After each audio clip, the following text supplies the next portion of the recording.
Cool. Hey everybody, this is Spencer from Chronometer.com, and I'm here for another installment of our interview series where we talk to experts and professionals in the health and nutrition space. And I want to welcome back Susan Macfarlane. Susan is a registered dietitian in Ottawa, Canada, who specializes in plant-based nutrition. Susan, thanks so much for joining us again. Thanks for having me. I'll just point out your sweater for everyone who can see. Totally. Do you want to stand up and show us? I mean, it's a cool little. I think it was important. It's super tacky, and I don't get to wear it all that much, so I figured I'd share it with everybody here for the holidays. Perfect. So, fantastic. So last time you were here, we talked about the basics of a plant-based diet, and how you approach it in your practice, and what people needed to look out for as they transition to this lifestyle. Mm-hmm. Apart from being devastated by finding out that the vitamin B12 in nutritional yeast degrades when it's exposed to light, I wasn't too surprised to hear most of what you said about how to get started with a plant-based diet. Okay, good. Yeah, I was familiar enough with it that I could follow the foundation that you laid out. But the day after the interview, I found a whole bunch of questions popping up for me, and I knew I wanted to get you back on to dig into some of the more interesting details of plant-based diets and even some of the controversy that surrounds it. Sure. Yeah. So, I know we've talked enough offline that I know you have a few interesting stories to share, so I want to jump right in. Okay. Canada is actually redesigning its dietary guidelines. I don't know the official government terms or anything like that, but I have seen a lot of arguments online about what's right and what's wrong, and I guess where's the right place to start to approach that?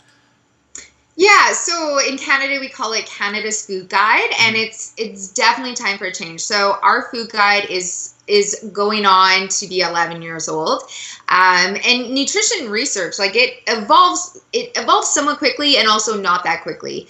But one of the biggest problems with our current food guide is that there's 12 members that helped to create it, and 4 out of those 12 members were directly from the industry. And so that's some of the controversy there, is saying, okay, well, obviously there's a conflict of interest when you have your products that are being consumed, you get a financial gain. So the biggest change, so we don't even know exactly what our food guide is going to look like, because they're doing this big rollout. So I think the process started in 2016, and the next phase is going to be released in January 2018, and then I think the full thing might be available in 2019. But the biggest difference that people hear is the de-emphasis on meat and dairy foods. And this has those industries, of course, in an uproar, because they were nicely invited at the table first time around. And this time around, Health Canada's said that, we're going to listen to science. We're going to have input from Canadians. Industry can still have input, but it's not going to be, they're not going to have the same, weight as the first time. So I think the biggest myth is that we're getting rid of the dairy food group and getting rid of meat. That's not what's happening. That's not what's been proposed. Really, what's been shown is that there is just a big de-emphasis on eating things like, dairy products and animal-based products, and kind of more of a re-emphasis on eating plant-based foods. And what I think was pretty cool about our government this time around, and that, I'm a little shocked that they did this, is they actually considered the environment in formulating some of those recommendations. So, and what I tell people is, there's no essential requirement for meat and dairy, specifically dairy, and that's what was shown before, is that we had a dairy food group, and it was saying, how many servings of dairy are you getting? We don't need dairy, we need calcium, and we need vitamin D. So the food guide that's coming out now is more focused on dietary patterns and getting specific nutrients that we need. So milk is still in there, it's just not being so focused. Sure. And they're also doing great things like getting rid of juice and saying don't drink juice because juice is just sugar, where it used to be considered a fruit. So it's pretty exciting to see the changes coming nowadays. Yeah, it's a long time coming, but it's like Christmas, continued Christmas for dietitians. Very cool. Now, for someone who is kind of very much an advocate of the plant-based diet, what are some of the specific issues you've seen coming up around kind of living that or practicing that type of diet for families and children and things like that? Yeah, so I mean, the one good thing that the food guide had for it is that it was showing balance. Mhm. Because what I would find is that people would go adopt a plant-based diet and they would just cut out meat and dairy foods without necessarily replacing the nutrients that those foods provide. Mhm. And yeah, of course, meat and dairy do provide different nutrients. So the biggest thing that I'm seeing, or that I, work with families on, is making sure that they're including plant-based protein Mhm. at every meal and every snack. And especially, the younger the child, the more important this becomes, because they have, tiny little stomachs, but huge nutrition needs. So great sources. And well, the one thing about protein is it is found in everything, but we still want to make sure we're including, like, I always say, non-GMO organic soy, Mhm. beans, lentils, hemp hearts, nuts, seed, butters, things like that are good sources of both protein, but also minerals like iron, zinc, magnesium, things like that. And then, of course, the other one is making sure that parents are getting enough calcium in the diet. So what's great about calcium is when you get it from plants, so specifically things like kale, bok choy, napa cabbage, it's actually better absorbed than when it's found in plant milks or cow's milk. So you do get kind of your calcium dollar, so to speak, going further. So definitely include those leafy greens, but it's a good idea to replace cow's milk if you're excluding that Mhm. with some plant milk in your diet, to just make sure you're getting that balance that you still need. I got it. And so there was a bit of an argument about that recently as Yes. well, wasn't there? Yes, there was a bit of a press release. So if you're Canadian, you would have seen it in one of the news outlets here in Canada, talking about how Dietitians of Canada said that plant milks are inappropriate choices for vegan families. And there's a lot of fear mongering, talking about infant death and all of this. It was a really inappropriately worded position statement with some truth in it as well. Okay. So in Canada, we say breastfeeding, of course, is best up until age 2. And then the guidelines are, if you don't breastfeed, you should use formula. And the problem with even soy formulas is they're technically not vegan. Some of the nutrients are animal derived. Got it. So what I tell parents is that, breastfeed at least until 1 year, or use formula at least until 1 year.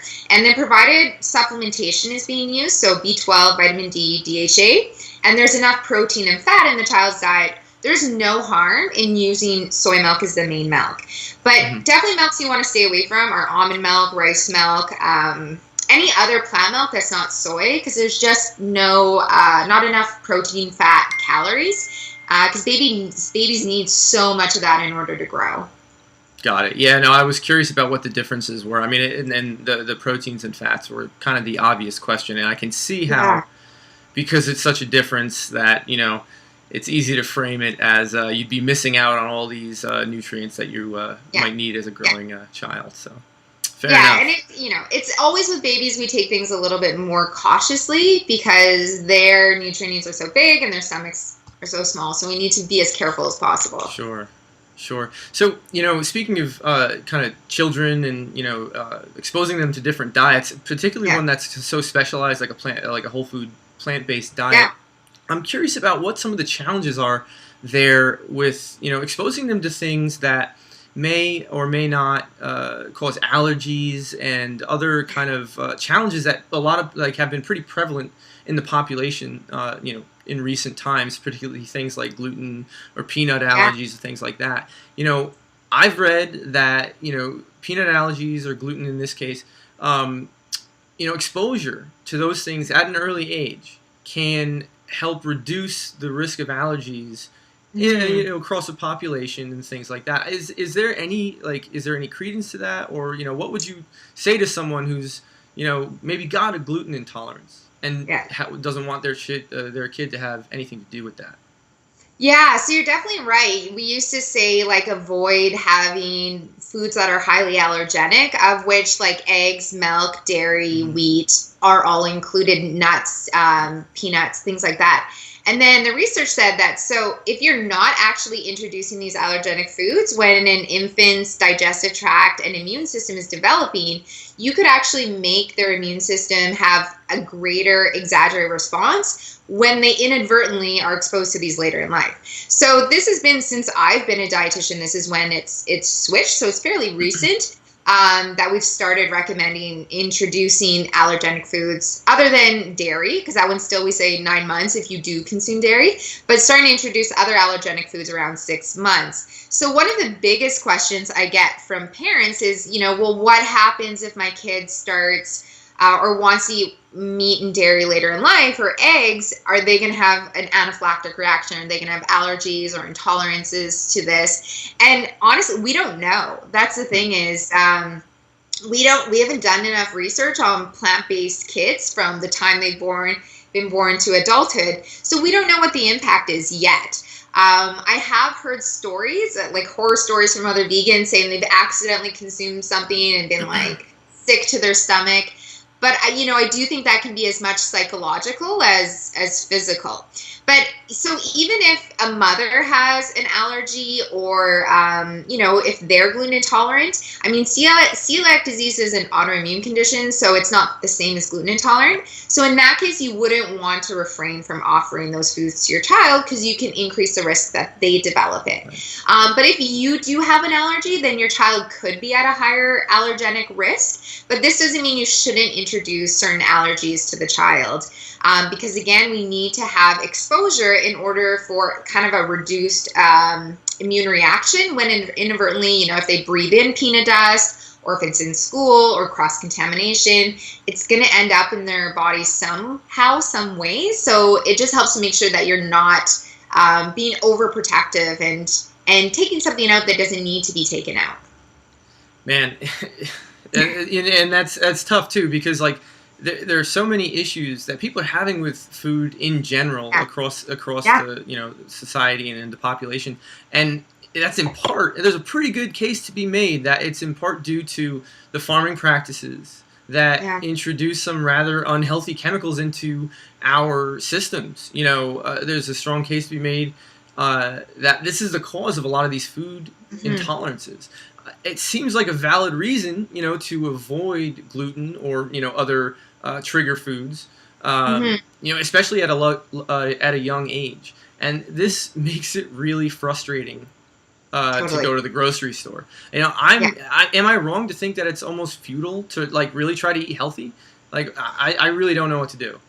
Yeah, no, definitely. It's really is challenging. And if you look at kind of allergy trends, if you look in developing countries, there's very, very few allergic reactions, rates of asthma, but there's greater amounts of infectious diseases. And then if you look at more developed, higher income countries, we have really high rates of allergies, asthma compared to those countries, but our infectious diseases are lower. And so this kind of talks about something called the hygiene theory. I don't know if you've ever heard about it, but it's saying that now we kind of gone obsessed a little bit with sanitizing everything. I'm not going to get into vaccine debate, but even, with vaccinating everything, killing off microbes, the antibiotics that we use routinely, all of this kind of effect at killing germs and decreasing germs can have an impact on the microbial system of an infant. So kind of what microbes live in their gut.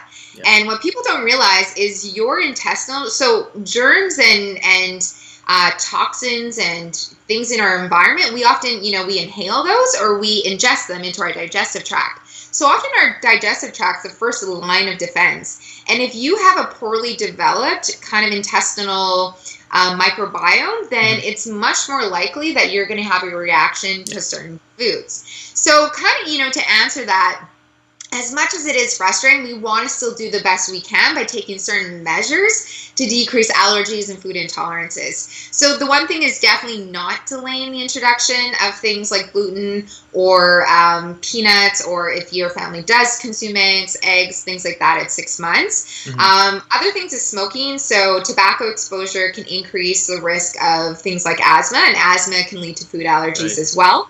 And even things like dust mites can also have an impact.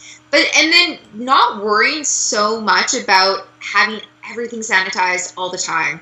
Because even, it's been shown that kids who grow up on farms, so around farm animals and around dogs especially, having a pet lowers your risk of having allergies. So, there's some great farm sanctuaries. I say take your baby to them. And this isn't saying, let your child purposely get sick. Like, don't cough in their face or something like that. But it's okay when they do, because every time they do get sick, their immune system strengthens. Their immune system recognizes how to deal with that, and then move on from that. So it is kind of frustrating in some of our food practices, and hopefully we work on some of those and clean up our environment, because a lot of what we put into our environment gets into the food system. But for now, it's just kind of trying to do the best we can and choose as healthy a diet as you can to strengthen the immune system. Yeah, fair enough. Now, when you talk about exposure to these types of foods, I'm curious, does that extend also to while a woman might be pregnant as well? Does exposure matter then too? Yeah, so this is, fetal programming. So essentially what mother eats during pregnancy, what she's exposed to during pregnancy, that's a really active place of research.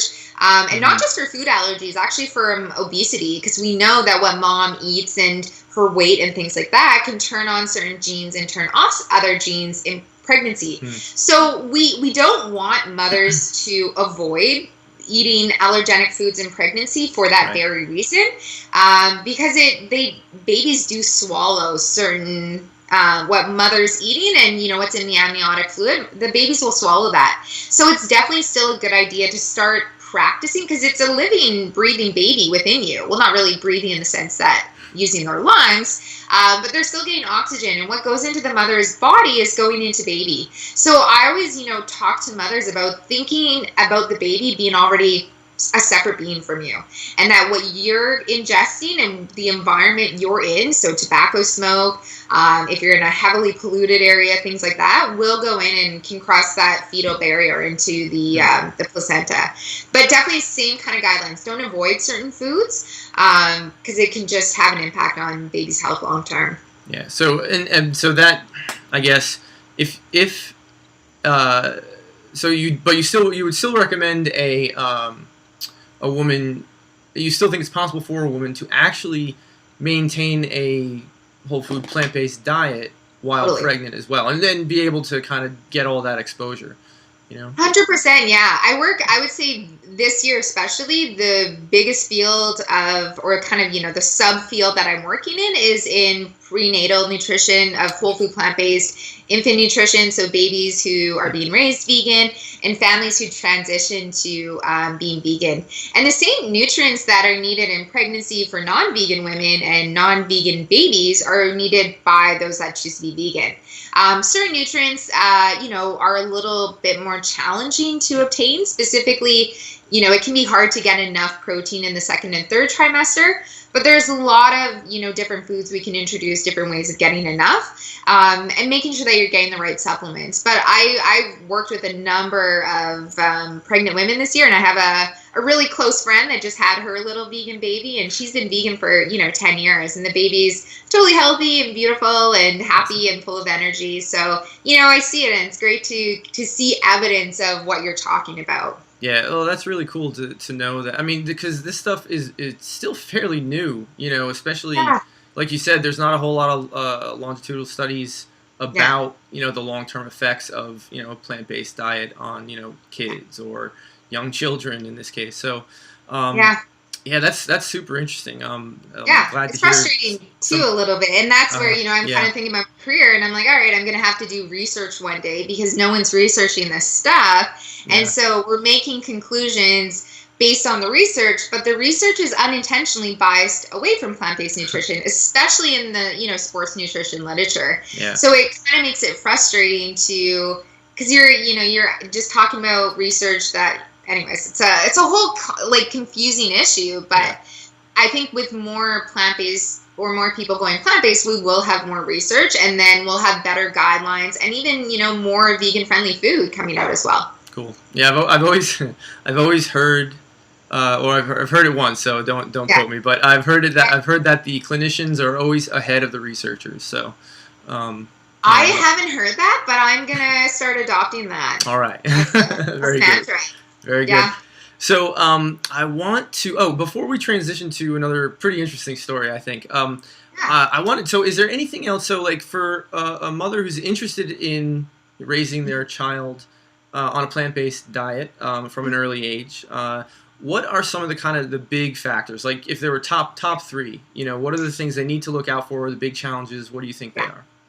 Yeah, so number one is still protein, and it's not actually the grams of protein that I'm chasing, because kids, it's based on body weight. You're looking at an infant, I don't know, this big, so it's easy to get enough protein on a plant-based diet. But the biggest thing within that protein is the iron, which runs out at 6 months in the baby's body, and the zinc. So number one would be making sure that protein-rich foods are introduced first and included at every meal and every snack, or at least 50% of snacks. Number two that I would say is giving baby too much fiber. So the great thing about being on a vegan, whole food, plant-based diet is you get a ton of fiber, and fiber has been linked to prevention of a number of chronic diseases. But when you're looking at the tiny stomachs of a baby, fiber can fill it up very quickly. So I tell parents to really stick to, some more refined white grains, like white pasta is great, some like pita bread. Oatmeal's pretty low fiber. Rice, doesn't matter if it's brown or white, it's actually pretty low as well. But making at least half the grains actually more refined grains. And then third thing I would say is kind of the plant milk, is kind of figuring out what's right for you, what works for you. So whether you're breastfeeding and then want to go to soy milk at around a year, or if you're formula feeding and then what supplements to kind of fit in there. So that kind of last piece is where I find you might need to just consult with a dietitian just to say, okay, this is what I'm doing. Can we just analyze my child's diet to make sure there's enough fat, protein, things like that.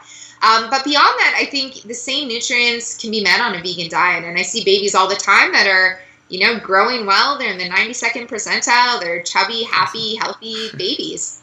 Very good. That's really cool. So, so now I want to transition to, I haven't heard this whole story yet, but we've talked a couple times and you've kind of mentioned it, and I'm really interested to get the whole story. So and I'm not going to, try to recollect what you've told me so far. So you've talked about working with a pretty high-level athlete who is also fairly young and is on a plant-based diet and is trying to manage her nutrition while she's training really hard. And I know she approached you to help her with this. And I'm really curious about, how you ended up kind of changing your diet and what kind of the outcomes were, or what you were trying to achieve and what happened. Sure, yeah. And so this is like another good example where the research, especially in the sports nutrition literature, is all about meat and dairy, and there's not a lot on vegan nutrition. But then you don't have to like Google, or look very deep into Google to find all these high-level elite vegan athletes. Mm-hmm. So it's a little bit frustrating to see, because these athletes can do it and be extremely well, but you don't have a lot of literature to back up what you're saying. So that's where it is kind of the clinician experience and just knowing what kind of comes into this. So the skater I saw was a pair skater. So she works with a partner, has been vegan for I think about a year before seeing me, and had just stepped up her game. So I know she was competing in nationals in Canada, and then eventually hoping to go on to Olympics. And I think she was, I want to say 17, 18, around that age. So just graduated from high school, started university. Training load was very intense, more exercise than I've ever done in a day and will ever do in a day. So like getting up at like 4 a.m. to go do training, like going to bed late. So her biggest concern was that, she was feeling fatigue, which is really common. And she wanted to make sure that she was getting all her nutrients met on a plant-based diet. And also her challenge was traveling, and what do I eat when I'm traveling? How do I fit in vegan meals? And, in the time factor too. So I can't sit down with a client like this, or an athlete, and say, let's talk about some recipes you can make that take an hour to cook. She doesn't have an hour in her day. Yeah. She needs food ready now. Mm-hmm. So anytime I'm working with an athlete, and any sports dietitian you'll meet with, the most important piece of information they get is your training schedule. Because that to us, because we have to fit in food and sleep often as well into when you're not exercising and training. So that's what I use Chronometer for, is because we have a really good database. You guys have a good database of all the Mets. And so I can put in, because she does ballet training, she does ballroom dancing to help her, she does figure skating, and she does weight training as well, all to help her improve. Yeah, it's a very impressive load. I'm feeling pretty lazy right now, I'll tell you what. Oh, seeing that, it was like 6 hours a day at her most. So, and that's what I mean is, so I can go and put in approximately how much or what her calorie expenditure is on her different days of training. Yeah. So that tells me what her individual calorie, and athletes don't really care about calories. They just want to know what they need to eat. But for me, I can see what is your calorie needs going to be on each of these different days, so that at the end of the day, I can figure out, okay, well, are we meeting enough? And so with this athlete, it was no. And that's really common, especially in female athletes and in ones where there's more of a body focus. So for her, she has to be lifted by her partner. He's used to lifting a certain weight. So there's that pressure to not gain too much weight, but to still be at a weight where your muscles aren't being compromised. And then the other thing with this athlete, and I get frustrated with this kind of anti-carb movement and this fear about carbs, because even athletes fear that if they eat carbs, then it's going to make them gain weight and they're not going to be effective at their sport. But the carbs you eat today is the energy for your next workout. And so her carbs were way too low, and the timing that the carbs were coming in was not appropriate. So carbs need to be centered around the training session. So specifically before and then right after as well. So it's just kind of bumping up total calories, mostly from carbs, and putting them in at certain times. So, okay, this is going to be a snack before, this is going to be a snack after. And then her just making sure she was getting enough high quality protein after her training session so that her muscles were ready to go for the next workout. And then, once we kind of did all that, I can see, okay, what's your vitamin and mineral intake looking like? Do we need to start any supplements? And how can we put this together into a plan? So, and working and seeing this all in a database and showing her, okay, this is your calorie needs. This is where you're at. This is how this is going to impact your performance. The fatigue you're feeling and things like hair shedding, this is why that's happening. So it's really helpful to see all of that and just to put it into a picture for them so that they can really understand, what are my needs and what are the consequences of not getting all my energy needs met for my sport. Yeah, well, that's pretty interesting. You said, speaking of hair shedding, that's like a pretty significant nutrient deficiency in order for that to happen, right? Yeah. And I see a lot. That's often when I see hair shedding happen in vegans, I see it quite often. And number one is I'm looking at protein, and it's not that they're not necessarily getting enough total protein in their day, because we can only absorb a certain amount of protein at a time. It's about 20 to 30 grams depending on body size. Yeah. So if you're just pushing in all your protein in at one meal, you're not really going to get enough throughout the day. And I've mentioned before, it's not just the protein I'm after. It's often iron and zinc can be big reasons that vegans start losing hair shedding. And I mean, that's different too, because people can have PCOS where, it's too much male hormone, and that can be like patterns of baldness. Sure. But if your hair is just shedding and you're getting handfuls of it coming out, I think it's kind of time to track your diet and to, maybe work with a healthcare professional to make sure you're getting all essential nutrients met. Right. And so for iron, like you're talking about, you're talking about leafy greens, what are your top iron foods there? Not leafy greens, to be honest. They're just not good enough. They're okay. I look at them as a bonus one. Got it. So one of the big challenges with a vegan athlete, is kind of figuring out how much iron they actually need. So when you're vegan, your iron needs can increase by up to 80%. Whoa. Often they don't increase that much. But then if you're an athlete, you have more muscle, greater muscle means you need more blood flow. You have higher iron needs. So you can add on another 70% to that. So, iron needs could be, 45 milligrams per day required. You can't really meet that through food. Yeah. That's hard. I see. Got it. Yeah. So, but again, the greatest determinant of iron need is iron absorption. So once vegans have been eating vegan for a certain amount of time and in their sport for a certain amount of time, the body kind of does do a little bit of an adjustment where it starts to absorb it a little bit better. But I often find it's that transition period where either, the sports, the intensity's changing, or they haven't been vegan that long, that we kind of have to wait it out a little bit and maybe throw in a supplement until that time. But for me, top sources of iron is I'm all about the tofu. I'm not scared of soy. I don't think you should be scared of soy. I definitely believe in the soy bean. So I definitely push tofu a lot. Beans and lentils are really good as well. Pumpkin seeds are amazing. And it's not just the pumpkin seeds, but you can make them into different granola bars and like pumpkin seed butter, things like that. Love hemp seeds. I do a lot of hemp seeds with people, adding them to anything and everything. As well, there are some leafy greens like cooked spinach. It should be cooked in order to get most of it. Can be helpful as well. But it's definitely, think wherever you're getting your vegan protein from is where you're going to get your vegan iron from. So that's why I push protein so much, is because to get enough of that iron. Cool. Very cool. Awesome. That's really interesting, and I'm looking forward to, because I've heard of a few kind of high level vegan athletes. I know of a few mixed martial arts fighters, and I actually interviewed John Venus just the other week. That interview should be live. I didn't say again.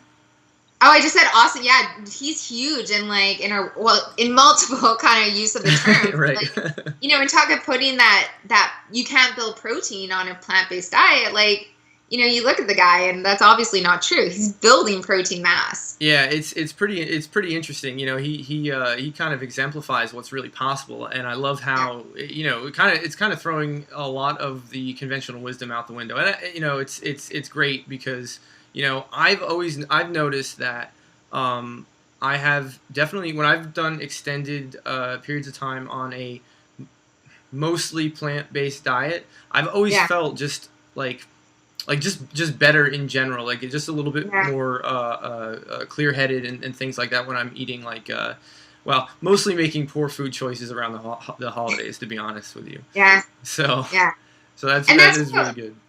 Yeah, that's what a lot of people say, is that they feel better. And I have to say, one of the biggest things that athletes do like about eating plant-based is it keeps you really lean.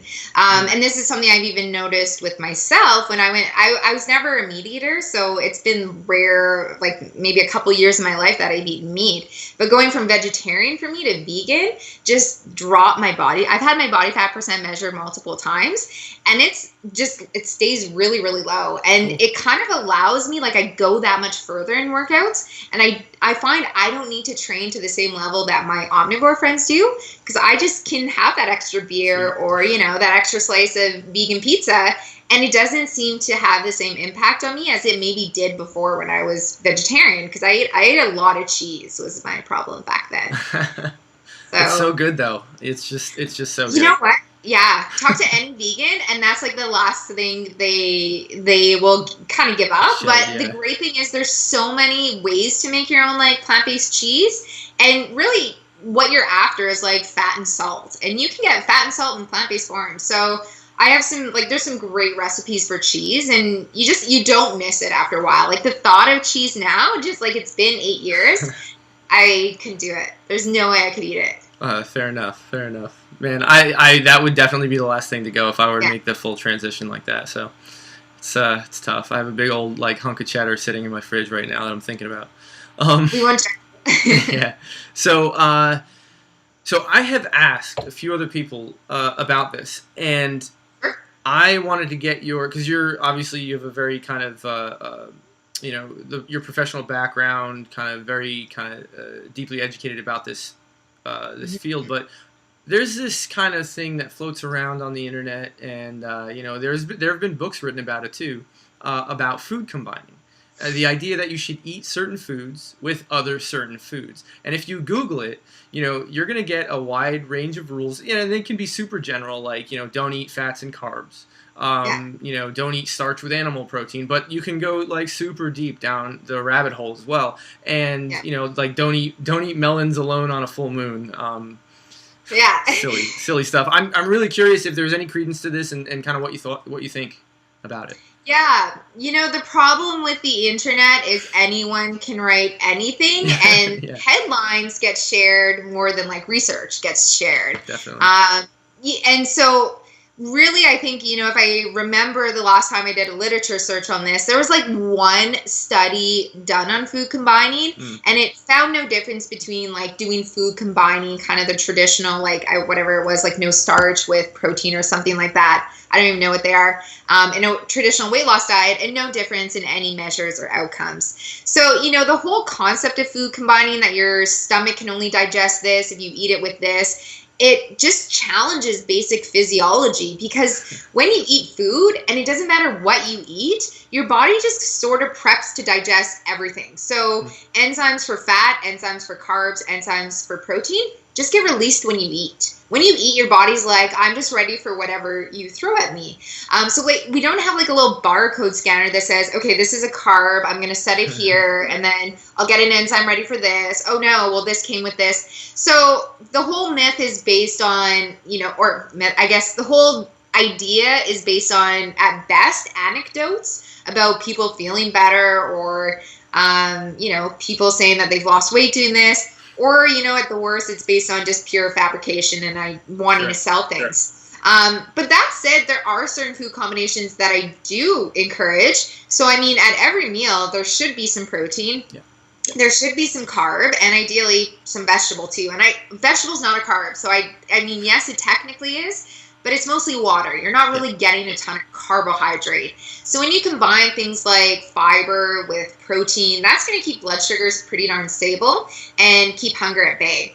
The other thing I'll say from a plant-based perspective is, when you're having something high in vitamin C with something high in iron, the absorption is going to be optimized. And then the opposite, if you're combining something high in calcium with something high in iron, then that can interfere.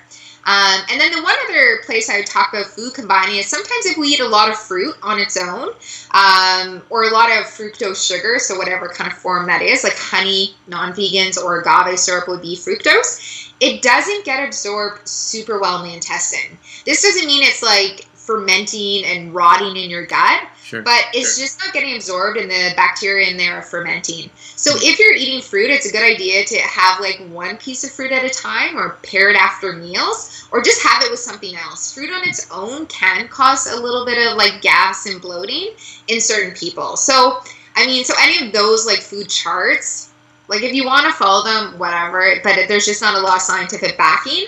But definitely keep in mind some of the more scientific based, like protein plus fiber and pairing fruit with meals. Cool. Yeah, well, I think we can put a nail in that one for sure. Please do. I can take that off my recurring question list for sure. Okay. So you have implied that nutrition is a very personal thing. Oh yeah, sure. Each of us react to different foods in different ways, and with all the chemicals in our food supply chain, we each have our own unique set of food intolerances too. Yeah. How should somebody go about figuring out what foods are negatively affecting them? Is there like a systematic approach that you might employ with a client or something like that?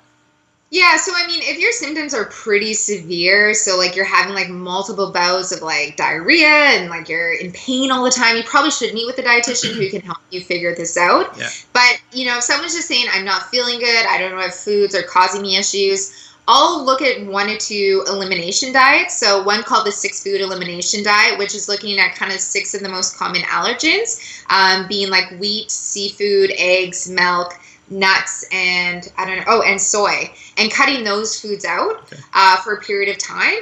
And then the other one I'll often do is a FODMAP diet, which is taking out, it doesn't make sense if you just read about the categories. You're like, well, why is this one fine and this one's not? But what FODMAPs are these short little chains of carbohydrates that are poorly digested in some people. So I won't do both of those diets because that's a lot, but we'll look at kind of the symptoms and think of one versus the other. And these aren't meant to be followed for lifelong. These are not healthy diets. They're not balanced diets. They can have negative effect on your microbiome.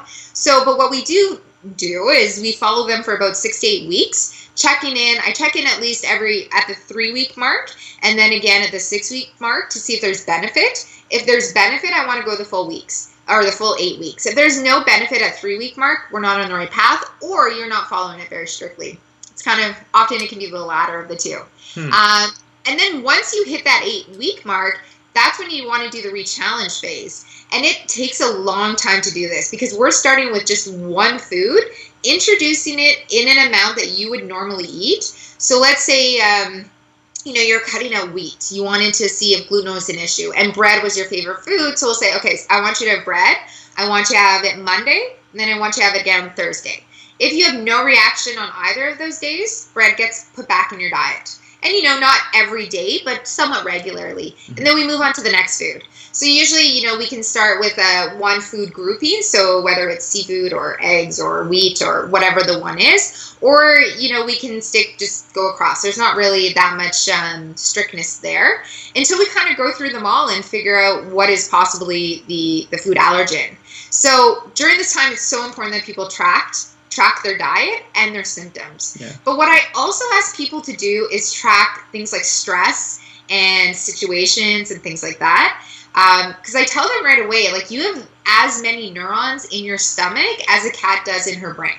So it's kind of a double-edged sword, because if I'm constantly sitting here looking for a symptom, looking to feel bloated, gassy, uncomfortable, I can start actually creating symptoms, because anxiety causes this kind of slow churn in your stomach. Yes. And anyone who's had like butterflies or had nervousness before something, like that can happen when you're also like worrying about your diet and things like that. So, if I see someone's like always getting symptoms before, they're having to drive somewhere, I'll be like, how do you feel about driving? Like, is that an issue? So, it's also paying attention to just not your food, but also things surrounding your food, the whole lifestyle approach as well. Man, no. Well, so my anxiety, I always feel it in my gut, and I have looked into a lot about the kind of the gut-brain connection and the whole the vagus nerve and how that kind of is such kind of a gateway between the two.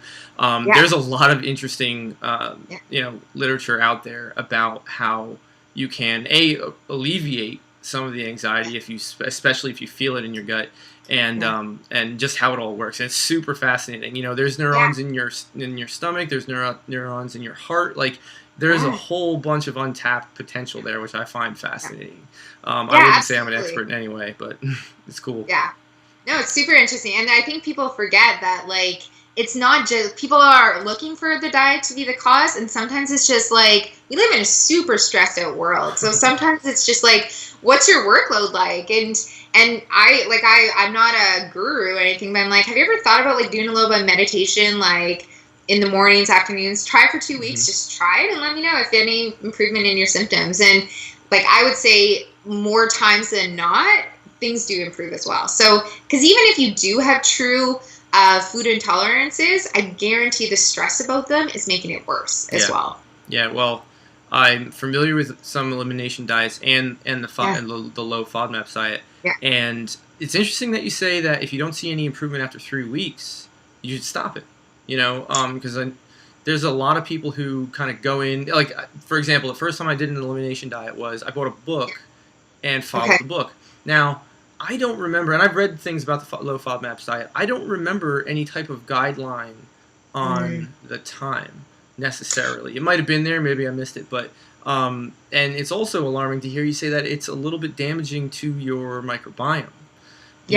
I'm wondering if you have encountered or would have a strategy around going in and helping someone rehabilitate their microbiome, and how you might approach that.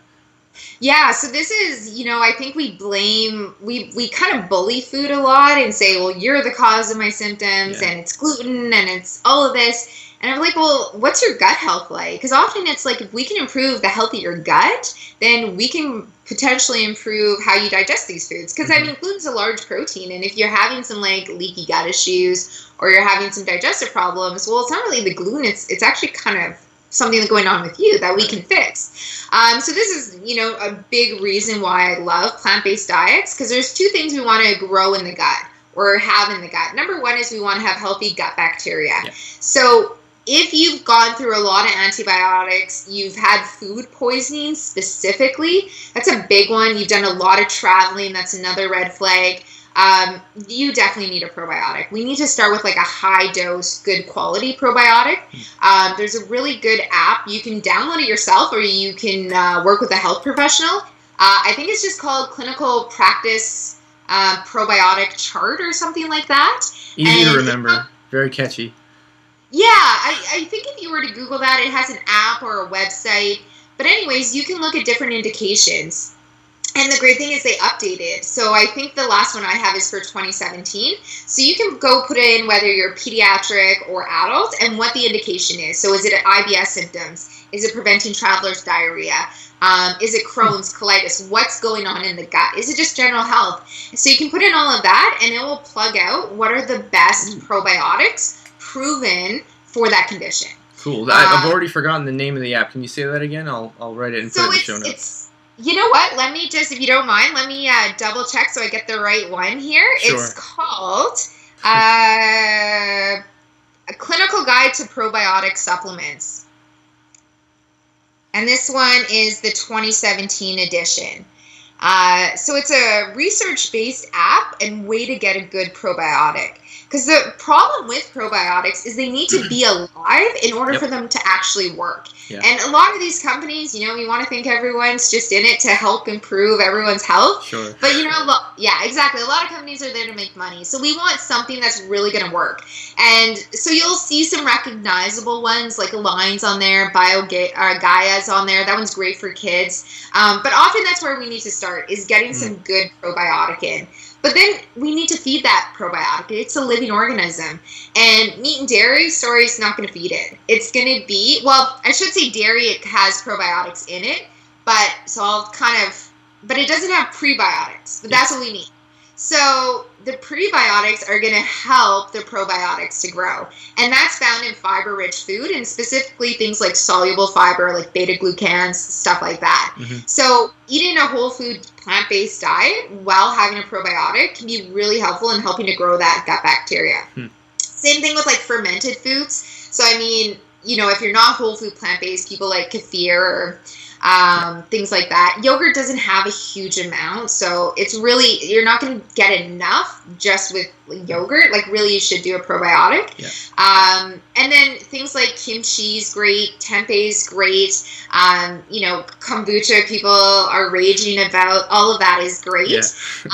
So that's really crucial as well. And so those kind of two things together can really make a big difference. And then really stepping away from eating a lot of things like red meat, going out to restaurants all the time, really makes a big difference. And I find this isn't going to change overnight. That's the other thing people say, is they'll like call me in a week and be like, I'm still having symptoms, or I don't feel great. And like, you're building new bacteria. You're building like a life form in your gut. It's going to take at least, 3, 6, up to a year to really make a change. In the hundreds of millions. Like that's what the colony's number. You know what I mean? There's billions even. Yeah, billions actually. Yeah. And that's so, and research, this is where people are really like nerding out in nutrition research right now, is the microbiome. Yeah. And I find it fascinating when you look at the gut health of someone eating kind of a standard American diet or Canadian diet, whatever, versus someone eating like more whole food plant-based. Mm-hmm. It's like they're on two different planets in terms of what types of colonies they're growing in their guts. And they're linking, our gut health to, because that's your first line of defense. So that's where they're linking some of the immune conditions, as well as obesity and chronic diseases. So pay attention to gut health. That's really where I think food and nutrition science is going to continue to grow. Yeah, I probably took a deep dive in that around like 2015, and since then the research has just been coming out like fast and furious on that stuff. They've been looking into depression. They've been looking into the obesity one. When they transplanted the microbiome from one person to another through the fecal matter transplants, they saw weight loss. In the obese person. That's crazy. It's really, really interesting to know. And not only that, but most of our like serotonin and neurotransmitters are actually manufactured down there by these bacteria. So man, it's super, super important. Absolutely. Hugely important. Cool. So this interview hopefully will be live before the new year. And Excellent. I want to, you're going to probably see a whole. I think Canadians make New Year's resolutions.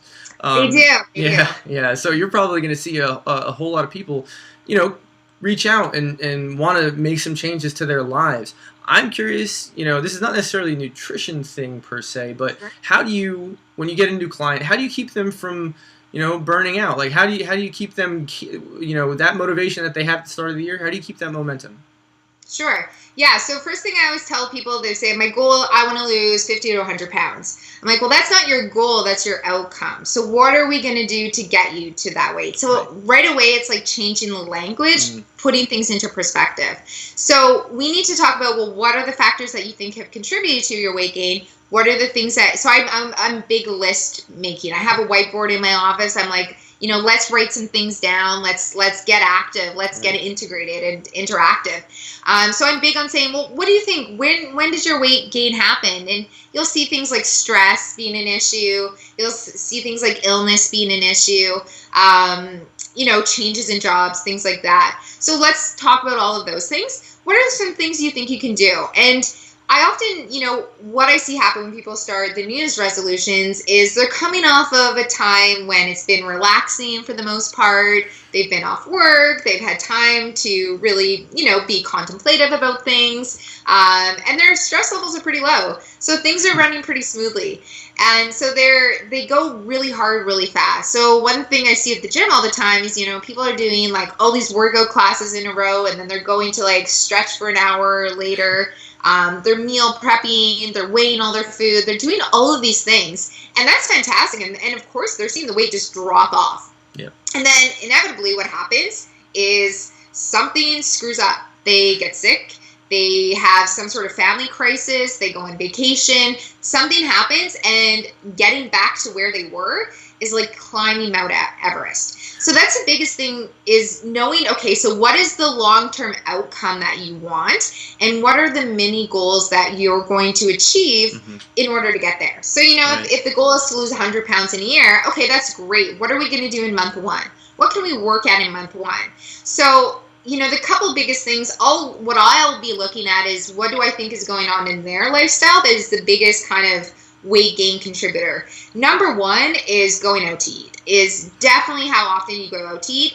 And takeout counts. Going to Tim Hortons is Canada our thing. I think it's like Dunkin' Donuts maybe in the States. I don't know what your guys' thing is. Are you getting coffee? Because often when you get coffee, oh look, they have like a maple donut or whatever. Let's get that. Or I'm going to get a breakfast sandwich with it. But when you go to restaurants, I'm not picking on oil, but there's just so much extra fat and sauces and calories in your food. So you're getting a small little thing of food that's just so calorie laden. And even the nutrition facts that it says it has are usually wrong. It can be off by 20 to 40%. So number one is even if it's not a healthy home cooked from scratch meal, get rid of or cut down on how often you go out to eat. The second one that I really focus on with people, and time of year, everyone's having a little extra holiday cheer. But I often in Chronometer, I love that you can track alcohol because I'll show people and I'll be like, look, you're getting 25% of your daily calories from alcohol. And the reactions, like if I had a little camera on people when I showed them that, like often there's some cursing and there's like just this like intense, like eye-opening moment where they're like, oh my God, I didn't notice. And the reason they didn't know that is because it's so easy to throw back alcohol and not feel full. In fact, you're going to want to eat more. So those are my two first places to start, is like look at going out to eat and then also look at how much, liquid calories you're getting. And then it's just like simple lifestyle things. Like, are you eating breakfast? If not, we can talk about intermittent fasting. I'm not a huge fan of it. But breakfast helps with weight loss because you're not so hungry then, and you're kind of fueling the oven and getting your metabolism going. Are you doing any activity? So maybe instead of doing 2 hours at the gym, where in Canada, it's winter, it's snowy, the roads are crap. Is there something you can do? What's your backup plan? What's plan B? If you can't get to the gym, what are you going to do? Do you have a bike at home? Do you have a YouTube video you can use? What do you do when that doesn't happen? So it's kind of, I'm big on writing like actual plans and almost like, contracts and being like, okay, well, this is what we're going to do. This is kind of month one. Let's look at month two. And then I think the thing too is like planning for the worst. What would throw you off of this? Yeah. Tell me 3 things that would screw this up for you. And how do you deal with that? Because if you can get through that one challenge, then chances are, the rest of it's going to be easier for you. So in a nutshell, that's maybe a counseling session, what I'd be going through. Yeah, fair enough. And that actually brings up the other question. So like, what other things, obviously the planning is great for kind of setting up, expectations. What else do you do to help people with mindset, if anything? Yeah, it's hard with mindset. So yeah, I mean that's not necessarily your field, but it is important. Well, it helps because my mom's actually a psychologist, and so I've always had a fascination in food psychology and why we eat what we eat. And I've taken a lot of classes just to kind of, in psychology to be like, can I connect this to what I do? Sure. Because I find it fascinating. So what we know is the worst approach for going into weight loss is having this all or nothing attitude. You are guaranteed to set yourself up for failure by doing all or nothing. Yeah. So, I mean, what I tell people is, or I look at, I try to catch them in being that all or nothing language and being like good and bad foods. Because when we, if we have Oreos in front of us and we say, I can never eat those are bad food, you're going to want to eat those even more. So the more power we give bad foods, or the more we tell ourselves I can't have those foods, the more power they have. Mm-hmm. So it's kind of learning to be flexible and let go of that all or nothing thinking. So, I have a hard and fast rule with myself is I won't miss more than 2 days at a gym. I won't miss more than 2 days of not being active. That doesn't mean that I have to go and do like an intense leg day, but can I go for like a 20-minute walk instead? So I think it's just, and also looking ahead at your schedule. So, I had a lot of family visiting. It was hard to get out and go to the gym. There was a lot of going out to eat. There was a lot of holiday cheer, a lot of alcohol. And so my goals during that time can't be the same as they are the rest of the year. So I'm looking at being like, okay, so they're here for 2 weeks. When am I going to fit in my workouts? What days am I going to go? And it's totally okay to blow off your family sometimes if that's really important to you. So like I said, you know what, guys? Sorry, I'm going to the gym today. I'll see you after. Right. And they know me enough, and your family should love you unconditionally. Should. So they were okay with it. So I think it's just, the planning, the challenging your mindset, because it's all just, we are our habits. So it's looking at what are your habits right now? How can you change your habits? Pick 1 or 2. If you're trying to change more than that, you're not going to end up changing anything and just be back to square one. Yep. I hate that it's true. It's absolutely true, but I can't stand it because I am one of those people who definitely burns themselves out when, I get this idea and I think, if I change this, but I could also change this. And if I change these 5 things, it'd be awesome. And every time I try to take all of that on at once, it usually ends poorly. Yep. Yeah, and so one other thing I'll say to people is, wake up each day and say to yourself, what are 2 things I can do for my health today? Yeah. Just 2 things. Yeah. So maybe it's, I'm going to go to the gym today, or I'm going to go for a walk, and I'm going to eat vegetables at both lunch and supper. Like 2 things. And then it's just because you're also helping people to create a sense of mastery. Yeah. Because if you're setting these goals and never achieving them, then people feel like they're failing. And they're just like, why bother? What's the point? And then, of course, then they're stepping on the scale and being like, I'm not losing weight. Like, don't step on the scale. What are you measuring? And that's what I ask people as well is, well, what are you trying to look for? Because there's no point. And don't weigh yourself. It's mixed message. Some people say weigh yourself every day. I don't. Because you're not measuring anything. Mm-hmm. Once every 2 weeks is an actual true measure of weight change. So just be mindful of your own behavior. Be your own critic. Be your own psychologist, your own dietitian. Give it a go. No, very good. So I'm going to put you on the spot. Okay. We're well into the holiday season. Really, next week is going to be the big, do or die. Exactly. So how well have you stuck to your own diet? How have you performed over these past couple of months? Yeah, you know what I gotta say for diet-wise, I'm really pretty good. I'm a very so one thing I practice is being a very intuitive eater. So I rarely think I overeat. So tell me what would you say an intuitive eater is? So an intuitive eater generally doesn't have food rules. more. So I eat 6 meals, or like 6 times a day. I eat 3 meals and 3 snacks a day. Wow. And I eat preemptively sometimes, knowing that if I don't eat now, I'm gonna overeat later. So I've been my own experimental model for many years. So I really pay attention to how I feel and if I need a snack. And what I tell people is, people think their stomach's like down below, but it's like, I think you can see if I do this. It's just where your ribs kind of start to split. So I often tell people, if you put a hand on your stomach and you just kind of check in for a few moments, you can tell how hungry you are. See, I did it. Now I can tell like where my hunger is at. Like I could eat right now. I could also wait a little bit. So it's a really kind of important way to check in and see how your hunger is doing. And intuitive eating is flexible. Sometimes it's, missing out on certain foods. Sometimes it's like wishing you had more. And sometimes it is overeating. But I honestly, because I've paid attention and I never judged myself when I overeat. I'm just like, what factors cause me to overeat? Yeah. So often it can be like social matching. So if my husband's going up for like his 3rd portion, I'm like, I can too. Yeah.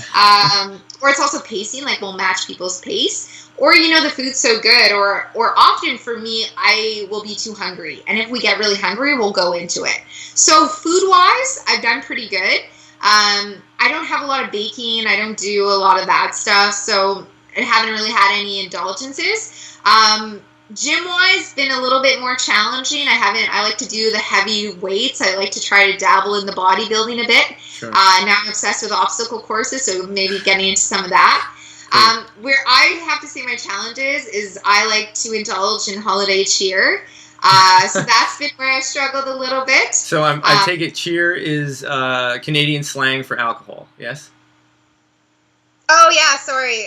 So I loved holiday ciders. I like wine. I like to have my drinks. By no means am I saying like I'm an alcoholic, but it's just that I know calorie wise what that hit is. And in Canada, and I was at a comedy show where they were saying, the guy was from Houston, Texas, and he said like our alcohol is like, our beer is way stronger than your beer.